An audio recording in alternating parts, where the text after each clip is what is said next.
What is up, my gooners and goonettes, and welcome back to another marvelous Mosaic video. Speaking of Marvel, have you ever heard of them? Well, if you have, who is one or few of your superheroes that pop into your head when you hear of Marvel? Could it be Iron Man, Captain America, Hulk, Wolverine, Thor? Well, I haven't even listed what tons, and I mean tons, of people consider to be the #1 most popular Marvel superhero.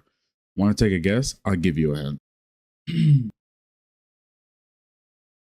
Well, if you guess Spider-Man, you would be correct. Spider-Man was created by Stan Lee and Steve Ditko. Spider-Man first appeared in the anthology comic book Amazing Fantasy number 15 in August of 1962 in the Silver Age of comic books. The Spider-Man comics were almost killed off before Stan Lee made the decision to print Spidey on the front cover, which brought in enough buzz around the character that the publishers decided to keep running comics, as stated by Stan Lee in this clip. And into my publisher's office and I told him, this was my reaction, the reaction he gave. Dan, that is the worst idea I have ever heard.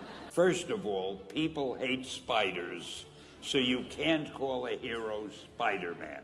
You want him to be a teenager? Teenagers can only be sidekicks. And you want him to have personal problems? Stan, don't you know what a superhero is? They don't have personal problems. I couldn't get Spider-Man out of my system. So we were about to kill a magazine. I think it was called Amazing Fantasy. Just to get it out of my system, I put Spider-Man in Amazing Fantasy, featured him on the cover, forgot about it. A month later, all the sales figures came in. My publisher came racing into my office. Stan, you remember that character we both loved so much, Spider-Man? Let's do him as a series. Stan Lee doing this has turned Spider-Man into the superhero loved by millions, maybe even billions, to this current day. Now, I'm saying all this to state that I love Spider-Man as a character, what Spider-Man stands for, and the fact that a relatable character who faces real-life struggles while also being a superhero, making him empathetic and inspiring, was brought to the day of light.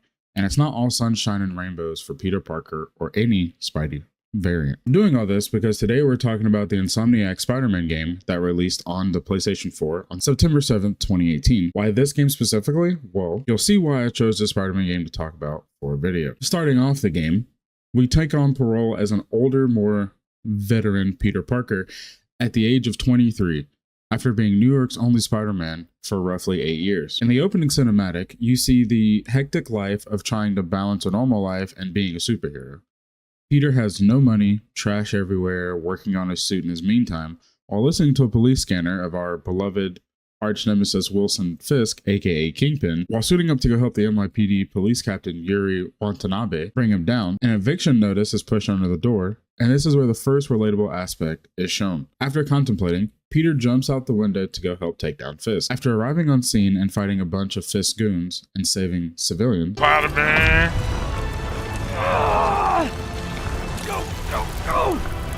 you close in on Fisk's office to arrest him with officers, but turns out those officers were on his payroll.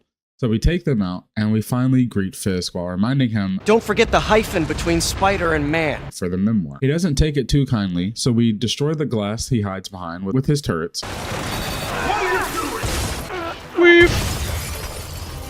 How is this happening? And swing away from him until we can hit him. After that ordeal, we take a slight little fall down some floors and do a couple quick time events, and Fisk is arrested. So, should we kiss now? But not before he gives us one last one-liner. In 1 month you'll wish you had me back! After Fisk gets arrested, we decided to go to our other job working as a lab tech for Dr. Otto Octavius. As we walk in, we see Otto hooked up to a machine and controlling a robotic arm with his mind, as a committee is stopping by to review our work soon. Right before the committee shows up, the machine takes up too much energy and the power dampener overload, shocking him. After we stop the power, the committee shows up and complains about the setback and smell. It doesn't smell very positive. I assure you, in the next phase. Let's not get ahead of ourselves. Is there somewhere else we can discuss this? After the snarky lady asks us to talk, we are sent on our way, but before we leave, we repair some burnt out circuits on the arm and test our work, and review some new materials that Doc was testing out for the prosthetics. After suiting back up as Spider-Man, we get a call from Yuri to tell us about our dear friend Whisk has made his way into the Raft, a maximum security prison, while also asking us to fix some Oscorp satellites around the city that went down. That opens up some stuff that we can collect, but I'm not going to talk about it because it's not the main story. While flying to help Yuri, we tune in the two-time Pulitzer award-winning J. Jonah Jameson's show, bad-mouthing Spider-Man because he loves us so much. After fixing one Oscorp satellite, we are shown a break-in happening, so we stop that break-in. We're also told about another mugging. We help that lady. We tell her of a feast shelter that she could stay at to be safe, only after reminding her of her mother's wheat cakes that she agrees. But only after insulting our name does she leave. I'll check it out. Thanks, Spider Guy. It's Spider-Man. Oh well. We then continue to fix satellites and collecting collectibles, but I'm not going to mention all of that right now. And then we head back to Dr. Octavius' lab to work on our suit in private. When we arrive, we get right to work repairing our suit, but not before Doc returns and sees us working on our suit. Parker! Dr. Octavius! What you got there? Chinese. If I know you'd be here, I would have... What are you working on? Oh, just a side project.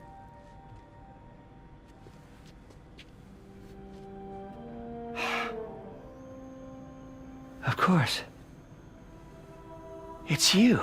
I don't know what Oh, you're... come on, Parker, it's obvious. Just let me explain. I only wish you told me sooner. I wanted to, but I was afraid that if word got out, my family might be in danger. Huh. Yes. I guess if you design his equipment, you're bound to be a target too. But what a fucking idiot he is. He thinks we're just the guy who works on Spider-Man's equipment and not the Spider-Man. Doc leaves us to work, so we do. And after waking up from a nap, we see an email left to us congratulating us on our job as Spider-Man's suit crafter. Is that right? I don't think it's right.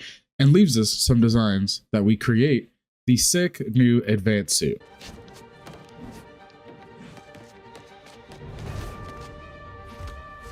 This suit is so fucking clean.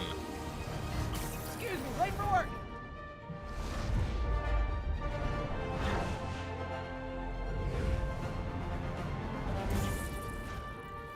Coming through. Looking good, Spidey. Hello, New York. Haha. New suit, same old me. Which I love the blue, the red, and the white spider. After taking the new suit, you can see we now have suit power-ups, which is pretty cool. The advanced suit gives a battle focus, which recharges the focus bar for cool takedowns and gaining health if you need it. There are some really cool power-ups for suits that I was going to talk about, but I'm not going to talk about it because this video is going to take forever. Yuri gives us another call to tell us about some of Fisk's men keeping his not-so-legal businesses going through his construction sites, which are legitimate. Upon arriving at the construction site, we see some guys who aren't constructing while we get a text from Doc to craft our first Spidey gadget, the Impact Web, a powerful web blast that instantly webs up enemies and either sticks them to walls or floors depending on which strength you have upgraded to. When we try to take out everyone silently, but somehow we get more waves of people that keep coming through, we finally complete that. And then Martin Lee calls us about throwing a party for our dear Aunt May. We kill some time by fixing satellites and beating up some criminals, because why not, and arguing with our landlord about the overdue rent. Hi, Mr. Muggins. This is about the rent. Mr. Parker, it's call serves as your third and final warning. Eviction proceedings. When we arrive at the feast center, Martin tells us to distract our aunt, who instantly assumes we're in trouble and asks if we need money. Are you in trouble? Do you need money? No, I mean, I'm a little behind on my rent, but no, I'm fine. She also assumes we have girl problems. Girl problems again, huh? What? And says we should said we could have some beautiful babies. The two of you would make some beautiful babies. So we guilt trip her until Mr. Lee saves us. We thank him by having our fair share of cake, and then we head off to continue cosplaying as Spider-Man and go back to help Captain Yuri. Maybe a few days or so after Fisk being behind bars of a maximum security prison, Yuri catches wind of a break-in at an auction house where Fisk was storing artwork and priceless artifacts that he either stole or was keeping as a money laundering scheme, because he's a slimy villain. After beating up some funny guys in masks, we run into Mary Jane Watson. Hey, Pete. our on and off girlfriend, who is a reporter for the Daily Bugle, who is doing a story piece of the stolen art pieces, but does some snooping around and gets involved with the funny lehaha masked men who steal a file that she found containing information on a substance called Devil's Breath. We clear out more bad guys to help our friend, that's a girl, escape, but not before we confiscate a mask to ask a special friend of ours what the mask relates to. When we finish that ordeal, we then ask our friend out to dinner to catch up with each other about what's been going on between us two after our breakup 6 months ago. This is interrupted perfectly to avoid asking a trick question about, Do you remember why we broke up? and we see an absolutely beautiful Stan Lee cameo. Love seeing you two together again. I You love always the Stanley were my cameo in favorites. this fucking game. After being saved by the siren, we rush off to help Yuri take down one of our other villains, Shocker, aka Herman. Arriving on scene, we see Herman breaking through glass and blowing up cars while we chase him down to take him back to jail. During the chase, we make the assumption that he is dumb for robbing or desperate, which means he's working for someone. Who that someone could be, who knows? After covering him in a sticky white goo, he is sent back to prison where he belongs. While Shocker is being transported to prison, we decide to run to the Feast Center to ask Martin Lee about the mask we collected, because he has a degree in arts history, but not before we enjoy a half a pound of cream cheese on this? Half a pound of cream cheese. I'll make sure you respect the schmear, right? When presented with the mask, Martin Lee seems a little disgruntled, but tells us about it and the symbol on the inside that roughly translates to demon. He also tells us that the mask could be connected to dangerous people and for MJ to find another story to write about. Although that's a little weird, why is he saying it like that? We then call MJ to fill her in on the information. After the call, we go right back into Spider-Manning. After I'm finished killing time, I stop by the lab to continue some Peter Parker work. We see Otto helping a man who lost his arm, learning to control our Neuralink controlled arm before our site was declared a safety hazard. After Otto threatens to call the mayor, the big shot Norman Osborn himself walks in, with Otto not needing to make the call anymore, and he takes our patient right out from under us and offering to give him an arm himself. He even offers Otto to work underneath him. So yeah, the mayor just cut our funding, so we're still strapped for cash, so we can't pay our rent. Peter thinks about calling Harry, Norman's son, to ask his dad to change his mind, but remembers that Norman also cut funding for Harry's research stations. We listen to a voice message left by Harry. We decide to help, and we're told to collect contaminants in the air that Oscorp is trying to hide because they're the ones polluting the air. We collect the samples and take pictures of 2 cars with no mufflers and a smokestack just pushing out smoke like a kid in high school after his white wine zombie mom bought him a box mod. We prove Harry's stations are useful, and then we go on about our day. But there is no rest for the Spider-Man. We receive a call from none other than Captain Yuri. What about Shocker breaking out of prison again? About robbing a bank, but we hear that a guard released him and given him a suit. Obviously, we ask what anyone got out of the guard, but only to be told, but he's dead. Looking at the security footage, the guard was in some kind of trance. It looked like his eyes were glowing. Glowing eyes? That's kind of creepy, I'm not gonna lie. We rush to the bank to arrest Shocker, but not before getting a call from MJ after her doing some research on the demons who seem to be taking over in town after Fisk's arrest. Wait a gosh diddly darn minute. Was Fisk actually right in this? And that he was keeping the peace in New York? We make it to the bank to confront Shocker about his robbing days, but we ask him to settle things in a different light. Maybe 20 questions? No? Okay, maybe a thumb wrestle? Okay, face punch it is. We beat him up while trying to learn his motive about him robbing banks again. We learned that he was being forced into doing this because if he doesn't, they'll kill him. Pete kindly tries to tell Shocker, You know, people don't use banks anymore. You're lucky you found actual cash. If you really want to rob banks, try day trading. It's all the rage. yo, what the fuck? Spider-Man dropping the method? Okay. Pete suggests that Herman should just tell us who he's working for, that we can help him cut a deal, but obviously, if Herman talks, he's a dead man. Herman drops some knowledge on us that he isn't even sure they are people, because they could be anything under those masks. Is it the same masked dudes that Martin Lee was telling about? No other info is given from Shocker, so we just drop a big old chandelier on him and call it a day. Yuri is filled in on the information we found, promises that he won't break out again. Yuri can't get enough of our help. She calls us to tell us the demons are attacking Fest properties. We swing over to have us check it out. And Yuri sends Officer Jefferson Davis, as he could be the one person that knows what the shipyard is being used for. While we get to the site, we try to silently take out Fisk goons while having to listen to our friend Salem talk some insane shit about LeBron's member. LeBron's hairy, sweaty dick to your asshole and butt. Bro, I would have shit LeBron's big, hairy, sweaty, oiled up thick, meaty, veiny cock come right out of my Bro, I fucking think crack. you're just gay. All the LeBron's meaty, big sweaty, oiled up, big, thick, veiny cock. Swing. It's the sound of LeBron's when he hit a shot that epic. LeBron guy? Like the one with the big, hairy, sweaty, veiny gamer dick? You said LeBron's big, hairy, meaty, girthy, thick, veiny, sweaty, oiled up, hairy cock. Oh, I bet he's so fucking cut. And it's like, you know, oh my god, I can't front flip. I'm just thinking about fucking Bron's Schmieder, you know? Just thinking about his fucking hog. Got bumped from the back and it was not LeBron that did it. How big do you think Bron is, bro? Fuck! Fucking shut up. Yo, how big do you think Bron's dick is? I bet he massive. Oh, fuck. You know, I'm gonna leave that in the video. I'm gonna be like, You are? after trying to start this mission, listen to your best friend talk about LeBron's cock. My son's a big... I bet he could. Yeah, I bet he has a massive PP, bro. Must be hard playing basketball when you got that fucking missile hanging you down. Oh, Jesus Christ. Okay, so after surviving that shit, Officer Davis rolls up on the scene and we investigate the inside of the building, but we can't open the door for him to get inside. He slides a taser under the door after him breaking the laws of fucking physics. We use a taser to craft another spider gadget, Electric Web, that can shock criminals and jumpstart junction boxes. We look around for weird scratches on the floor of hidden doors and containers.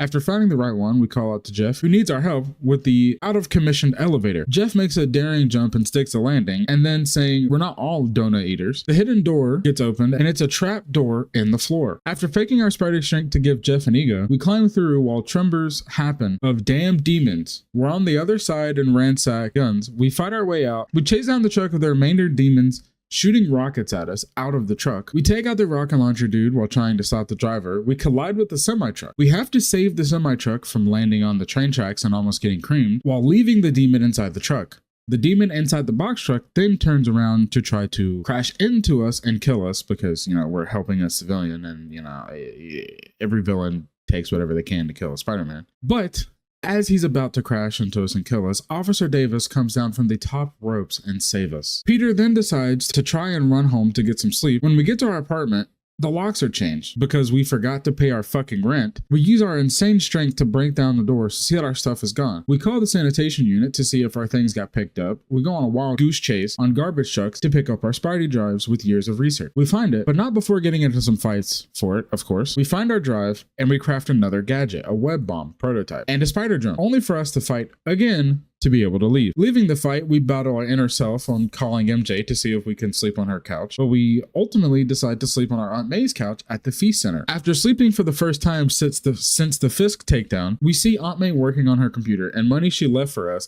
and a cup of coffee. She tells us to accept that we're human, and shortly after, Martin Lee tells us that he is heading out of town for an unknown amount of time, leaving Aunt May in charge. MJ calls to tell us about her story and that Mr. Osborn is giving Officer Davis an award for his outstanding work saving Spider-Man. Peter also can see that it's just Mayor Osborn making himself look good considering he was already having an Osborn rally today. Pretty shady, Mayor. Pretty shady. Before the rally, Mr. Davis calls and tells us about some demons moving in on Fisk's construction site. We rush over to see demons killing off Fisk's men. We stealthily take some out and save one of Fisk's guys, having a short call with Fisk himself while he's in prison, and tells us that if we keep his men alive, maybe he'll tell us what we need to know. So we do just that. That's a little weird, keeping bad guys alive from other bad guys, but whatever. Taking out the low tier goons, we go for the big dogs in the helicopter to stop them from leaving, but our tactic didn't work, which makes the situation worse, and now a helicopter has a wrecking ball generator behind them and a falling crane that knocks us out. We wake up, stop the crane from killing civilians, and then we chase the helicopter, disable the engine, Okay. and web it up before it falls and kill civilians in a different location.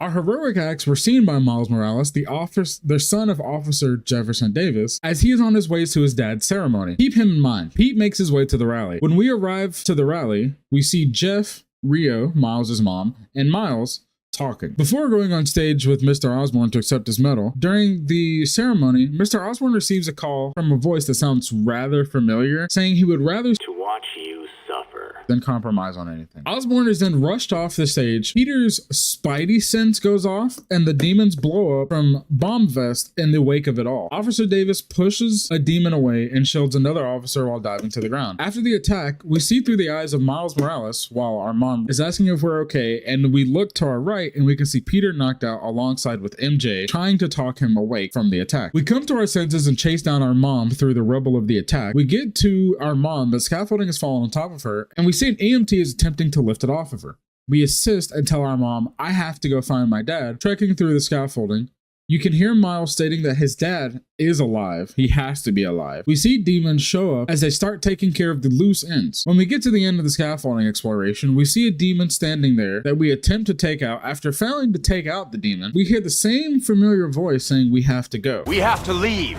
Now. And we get to see exactly who's behind the demons, and it is no other than Martin Lee himself. We also get to see that Miles' father sadly succumbed to the injuries through the attack. While at his funeral, Peter tries to comfort Miles. As if you don't know, in almost every timeline, Peter has lost someone close in his life, so he tries to help out. Going back to playing as Pete, we call Captain Yuri to ask if the police have been looking into Martin Lee. She tells us she can't work off of a hunch Spider-Man gave her. After pleading that he is in fact the man we've seen at the rally, Pete also blames Officer Davis's death on himself, which I can see why, honestly, but technically it's not his fault. MJ tells us about a controlling interest that Martin Lee brought in a recycling center, also telling us that previous demons claim Lee has the power to corrupt people. Making our way over to this recycling center and taking out a few people and doing a puzzle to turn the power back on to a very secured door, we head inside and see guns from Fisk Armory, blueprint for a bomb truck, and Osborn campaign rally offices that they plan to attack, and some explosives from Fisk construction sites. Heading over to one of the staging areas, beating up some more men, we head inside and see an outrageous auto shop invoice. Leaving the insanely high bill back inside, we fight more men, then are interrupted by some heavily suited men in white armor and a woman named Silver Sablinova, who does a sick-ass superhero fall off of a helicopter onto her knees, which I know hurts like hell. Yuri tells her to back off and that we're working with them,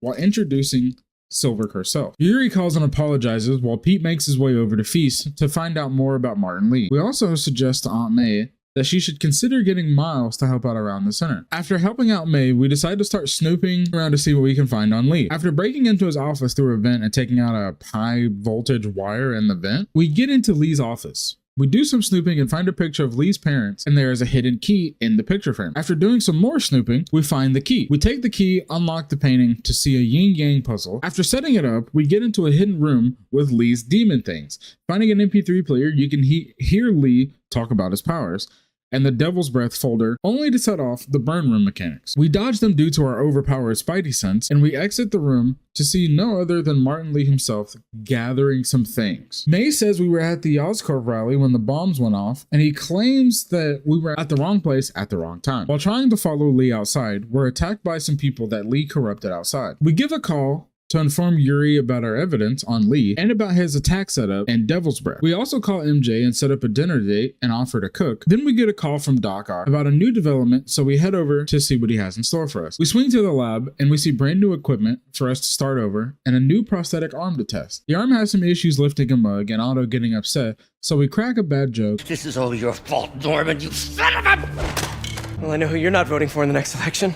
And offer for him to take a break while we clean up and get set up. We also ask about Norman's and Otto's past. We run a diagnostic and repair the arm and lift the mug with ease. Otto mentions a Neuralink interface, to which we say that's a load of work for him to do by himself and that we can help even if Otto can't pay us, and we cheers.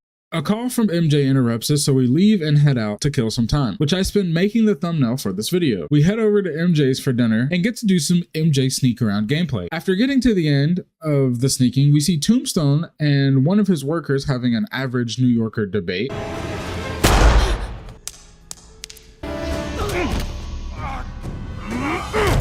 After sneaking into Tombstone's office and taking some pictures of the APC they were building for Lee and some GPS trackers, we are brought back into the apartment. Pete gives MJ a Spidey distraction device. MJ suggests that we team up, but not as a sidekick, a partner. Then the chicken curry Peter was preparing starts to burn, so we run to deal with that. While our crime system device goes off, we suit up to head out while leaving our clothes on MJ's kitchen floor. We correct our mistakes and head out to fight the crime. We swing off to save Charles Standish, who is an Oscorp CFO, also close to Devil's Breath. Charles is saved by no other than us after a pretty cool reference to the Gwen Stacy death from the Amazing Spider-Man movie.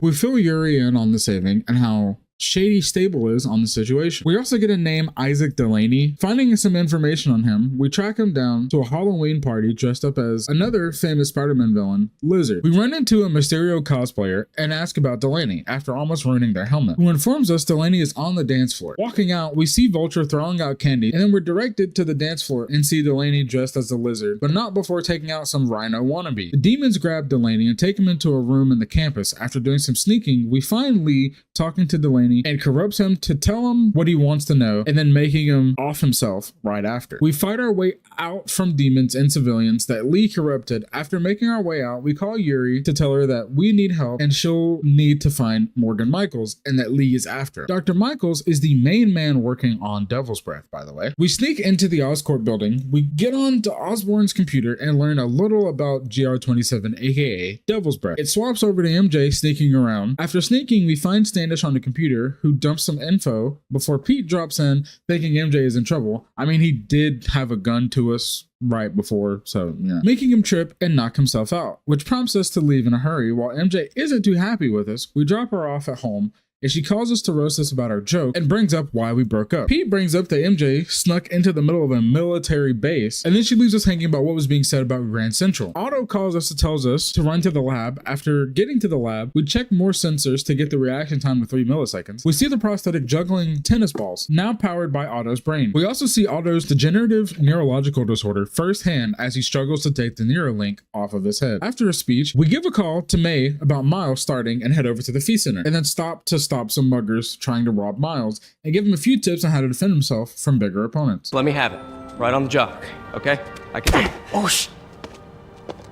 sorry. After taking a punch to the jaw, we play as Miles making his way to the Fee Center through some heavily guarded Sable blocks. Because of our hacking app we failed to show Spider-Man moments before, making his way to the center, Miles talks with Pete about what he could do to help. After passing out some coffee and offering to fix a TV only for some old bum to smack talk our dad. Man didn't do nothing heroic except get himself blown up. After him getting a stern talking to from Peter, he apologizes. Pete shows us to Aunt May and we thank him before we go back to playing as Pete to locate Dr. Michaels. Heading to find Dr. Michaels, his Sable convoy is ambushed by some demons. In our attempt to save him, we are taken into a negative world by Martin Lee's negative side, aka Mr. Negative. We escape and take out the truck, but Lee and the demons escape with the Devil's Breath, leaving Dr. Michaels behind. And Sable comes in and blames us for losing it, even though it's her men who lost it. Michaels declares that he needs to tell Osborn. Michaels gives us a call and mentions that Oscorp has been ignoring anything to do with Devil's Breath. We head to the last known location of a car Lee fled in, only to find nothing. The camera then jumps to MJ at Central Station, looking at Oscorp inventions, and we discover a microbe device that was made to clean oceans, and Mr. Lee walks in behind us and tells us to remain calm.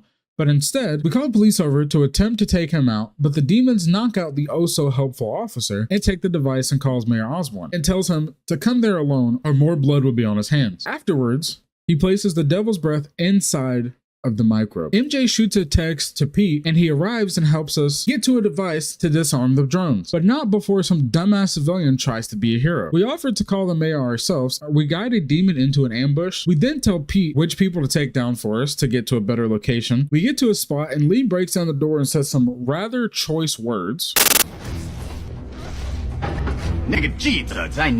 the fuck did he just say? The bomb is then armed. Bomb gets defused. We go back as Pete and take out the remaining demons before chasing Lee onto the subway and having a fight. But in the end, we win because a man that controls like negative energy power can't handle a train control powers. We then ask Yuri if a certain street is still under construction, so we make their jobs a lot harder after failing to stop a train like Tobey Maguire did in his movie. Lee is then taken off to the raft and the demons secure the Devil's Breath and take off. And after all that, we have this very real texting ordeal with MJ, which brings out the relatable part of Peter Parker. And having relationship issues, we head to the lab and put in some good old Peter Parker work and see Otto in a new fancy schmancy suit and the arms attached to his back after no testing has been done since the last time Pete had worked on it. We do a diagnosis on the tech and we see his motor cortex 1, 2, and 3 capacitors has a voltage spike. We fix and see the possible side effects of seizures, short-term loss, and long-term memory loss, limbic degradation, and frontal lobe something, because the other part of it gets cut off. We also see a high risk of mood or personality shifts and are advised to discontinue. We present our findings and are basically told off, but Otto finally comes around to understanding our point and decides to take off the Neuralink, deactivating the arms. After we leave the lab, Otto turns the Neuralink back on after hearing the news about Martin Lee being behind bars and Norman giving a statement, so he crushes the TV. Pete then decides to head back to the center to check on May and ask if she's heard anything about Lee after his arrest. After being asked about MJ, she gives some advice as we overhear the truck hauling the Devil's Breath has been crashed into. So we swing over to the truck that was attacked to see if the Devil's Breath is still there. Then we see the bomb, but no Devil's Breath. And Yuri calls out to us from a helicopter and tells us that the Rikers has had prisoners let out and are causing a riot. We take out the low tier guys who have rocket launchers and shit, because that makes sense. Why would they have rocket launchers at a regular prison? Saving some officers trapped in by convicts and stopping a helicopter from being stolen, we also learn that the raft has been broken into. Hitching a ride on Yuri's helicopter, we see Electro, who hits us with a blast and kills the motor, but we save Yuri and fight our way through. We also see Rhino, Electro, and Scorpio has all been released from the prison and giving their suits back. Outside, we almost deal with Electro, but then we're interrupted by the Vulture. We web on his face and continue to swing after Electro, while also being informed that Martin Lee has also escaped. Now, 5 of our biggest enemies are on the loose in New York. After catching up to Electro, we see Electro, Vulture, Rhino, Scorpion, and Lee and ask about their group name. After being jumped by 5 people but still handling our own, we are then stabbed in the back by Scorpion, and then we are actually getting jumped by the group of 5. We then see no other than Doc Ock warning us to stay away before dropping us into the water and telling the group to do their jobs, and now forming the Sinister Six. We are saved from being in the water by Yuri, and then we see Doc in Times Square releasing the Devil's Breath because it's time to give them the truth. After the release, it jumps to a day later to the Feast Center of people being sick and May coughing blood into her mask, and MJ giving a news report on Osborn trying to blame everything on Spider-Man. Peter is seen again swinging back into action while on the phone with Yuri, who reminds us that we still have 14 broken bones. To which Peter replies, which means I have 192 non-broken ones. Yuri gives us another call about Rhino and Electro causing issues at stations. We also get a call from May about the Feast Center in Harlem being attacked. Stopping Electro from attacking the station, we take out the generators that are powering his suit and electronically powering the buildings, keeping them inside. While swinging over to deal with Rhino, Miles gives us a call to tell us problems have gotten worse at Feast. We arrive to see Rhino taking down the barricades, but officers ask for help clearing the surrounding rooftops, so we do just that. We then make our way to the Feast Center in Harlem to give a helping hand to their situation. MJ calls and tells us about convicts starting a fire and that May and Miles are trapped, so we rush over even faster to help. We arrive and help May and Miles with the assist of MJ. May and Miles get to a safe location, but not before we are knocked out by falling debris and getting off one last web and being grabbed and saved by Miles and MJ. We are brought a selection of water from Miles because he doesn't know which water, what kind of water we would like. And we suggest that we team up, MJ, Miles, and Spider-Man. We swing off to continue our duties and we go investigate the Devil's Breath release site in Times Square. We track down the pattern that takes us into a hidden bunker where Otto has been working in private to better the other villains with his smarts. We see a bomb left by Otto to get us into position to try to blow us up in pieces. We escape and then are captured by Vulture and dragged away into a fight between him and Electro. We defeat the two because they don't really work that well together, and we decide to take a little nappy poo. We overslept a tad bit. From some info we found in the hideout, we know Scorpion is going to attack the city's water. We head over to him and get poisoned by him. We fight the poison and the fake reality we're seeing and make our way over to make the antidote. While fighting through some genjutsus, We make the serum and fix ourselves. We head back to the feast center and check on everyone there that was affected by Devil's Breath. We talk with May and see how she's affected by it and ask about Miles and tell her that she needs to take a break and we'll call Miles. Then we're swapped to seeing Miles sneaking through convicts to find antibiotics that people at the center need. After finding the supplies, we see Rhino throwing a Sable agent over our direction, and then we have to escape with the meds while avoiding Rhino by distracting him with our hacking app. We avoid the oversized human, but then are confronted by 2 convicts, so we stand up to ourselves because they don't scare us anymore after dealing with Rhino's gigantic ass. He congratulates Miles on his heroism, and we call Yuri to tell her about our findings on Rhino and that we head over, take him out, and Scorpion is also there. Forcing those 2 to sit in timeout in a container leaves us with just Lee and Octavius to deal with, left of the Sinister Six. MJ calls us about searching Osborn's personal computer for files, while we stage a little bit away in case anything goes bad. We make our way to the staging location. We play as MJ making her way through the building to get into Oscorp's penthouse. So we rile up some tenants to make a guard move from the door. We sneak in, tase a few Sable agents, and calling one a good boy. Good boy, good boy, good boy.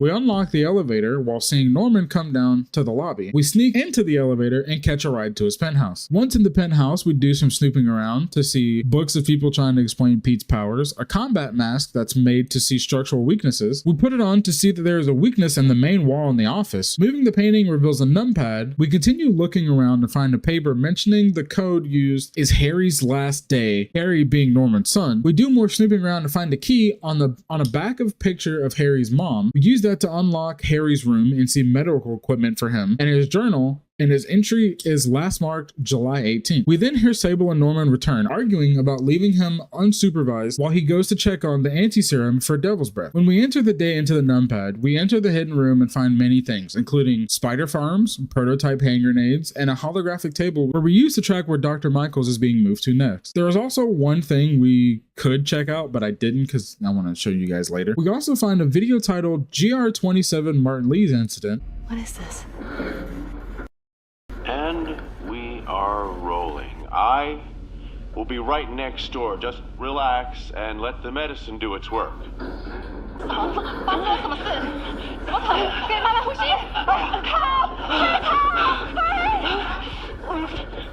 I thought this was just a consultation. Boys seemed ready. I'm going in there. No, you can't. It's too late. Make it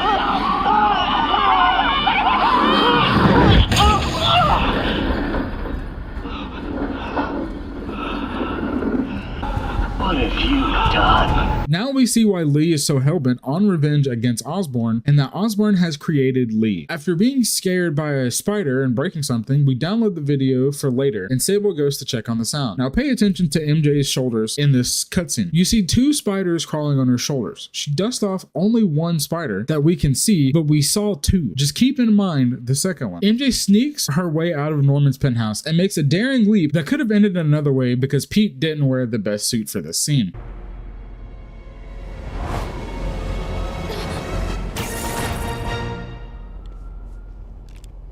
You are crazy. You're amazing. Peter finds out that Harry is sick and that Lee has been created by Norman and Otto. Before heading back as Pete, we see the second spider. Now keep him in mind. Pete decides to update Yuri on the anti-serum that Norman has made and the location of it. And in that location, Yuri tells us about reports of a helicopter going down in that area. We take out the demons on watch and receive a call from Sable warning us about interfering. After taking out the demons, we then take out Sable agents, only to get held at gunpoint by Sable herself again. We do some smooth talking. She agrees to help us and opens the door and stays back to fight demons while we go ahead. We make it to Lee and we go through another fake reality talking to Lee about knowing what happens. We break out to hearing Norman screaming and we cut to a cutscene of Dr. Michaels giving the anti-serum over to Lee and Lee hurting Norman. We then get into a fight and we hear his battle between Lee and Mr. Negative. After defeating Lee with a cool ass takedown, we grab the serum. After receiving the serum, Otto rips his way through the roof, disciplining Lee, hurting us pretty bad and stealing the anti-serum. After being knocked out again, Otto kidnaps Norman and leaves. We are then taken taken to the feast center by Stable and Dr. Michaels for some well-needed medical assistance. After the assistance, Dr. Michaels tells MJ that we need to rest, but a superhero can't rest. MJ takes us to see May, who is bedridden and is deemed to go at any moment. Pete tries to take off to find Otto and exclaiming, "I don't know if I can beat him." And MJ tells us Spider-Man needs help from his friend Peter Parker, who helped build the arms. And there goes that spider again. Now watch. Damn. Also, look at this. Look at this. Look at this. Look at this. You guys remember seeing this earlier? Remember seeing that earlier? I wonder what's gonna happen. Dangle, dangle, dangle. Dangle, dangle. That's not it. Maybe it's this one. No.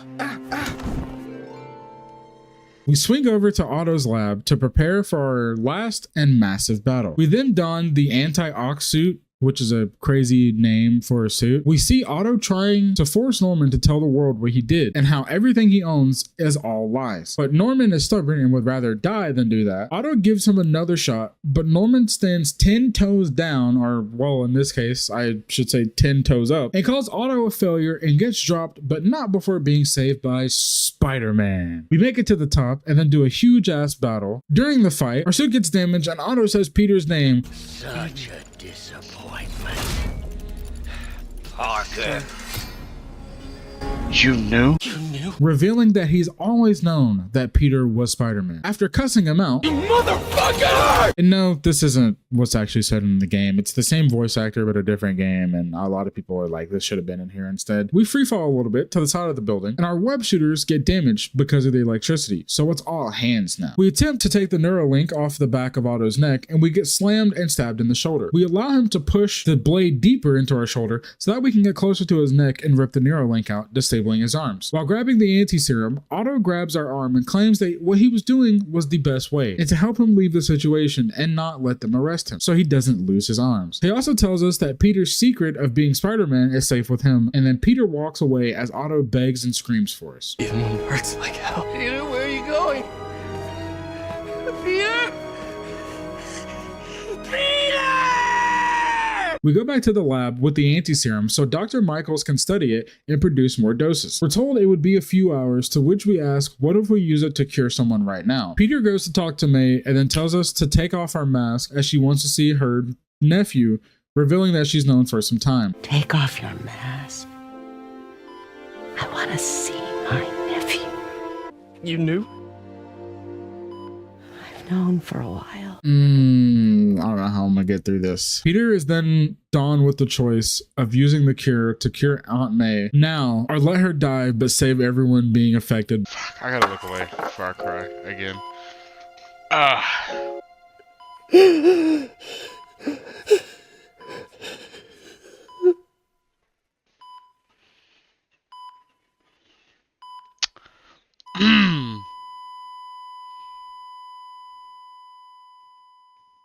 The screen cuts to black. After hearing Peter crying, we also hear that Aunt May has flatlined. This is a little rough. It's going to be rough to continue this part because no one knows except my immediate family, but my grandma has passed on the 28th, and this is fucking rough to talk about this. It cuts to Dr. Michaels, Rio, and Miles passing out shots of the serum in Aunt May's funeral, and Otto being put behind bars. Damn it, I'm trying not to cry. Being put behind bars, but the game doesn't end out before Otto gives the camera a big mean look. It then cuts to Pete and MJ in a restaurant, with them sharing some thoughts of, with MJ becoming an associate editor at the Bugle and Pete having thoughts of becoming a chef. MJ tells Pete that he's more of a scientist. We learn that Peter is moving into a new place that isn't ready yet, so he's crashing with Miles at Miles' place. When helping Miles moves in, Miles tells Pete about some weird changes going on with his body, to which Peter tries to be helpful. Oh. Well, you know, you're at that age where your body starts to change. And so you may be noticing some areas, No, for example. not that. I think it's better that I just, I show you. No. It's pretty weird, right? My two niggas, dog. My two dogs right there, dog. Revealing he has gained spider powers from the bite, which Peter has also shown To which Peter also shows that he has spider powers and has been Spider-Man all along. A little while longer in the credits, we see Norman enter his secret room, and we see him looking at one thing that I didn't look at earlier while we were in there as MJ, and we see a body floating in a tank, and it is no other than Harry Osborn and a weird black goo. This is the end of Insomniac's Spider-Man Remastered. I have to say, I absolutely love this game. This is my third playthrough of it, and it's the only playthrough that I haven't 100%ed because I wanted to get this video out in under a month. The game does a really great job of showing the Peter Parker and Spider-Man balance troubles that I stated at the beginning of this video. I will go ahead and tell you guys and gals that I will be playing the Miles Morales and Spider-Man 2 game that came out for the PS5, but I will break up those videos with other content in between so you guys aren't just bombarded by Spider-Man content. Since I know some of you don't like superheroes at all, I want to mention that there is also a few good DLCs for this game, but I decided to skip those to fully talk about the main story, which is a really good in my opinion. So this has been another Mozzetti video, and I will catch you guys in the next one.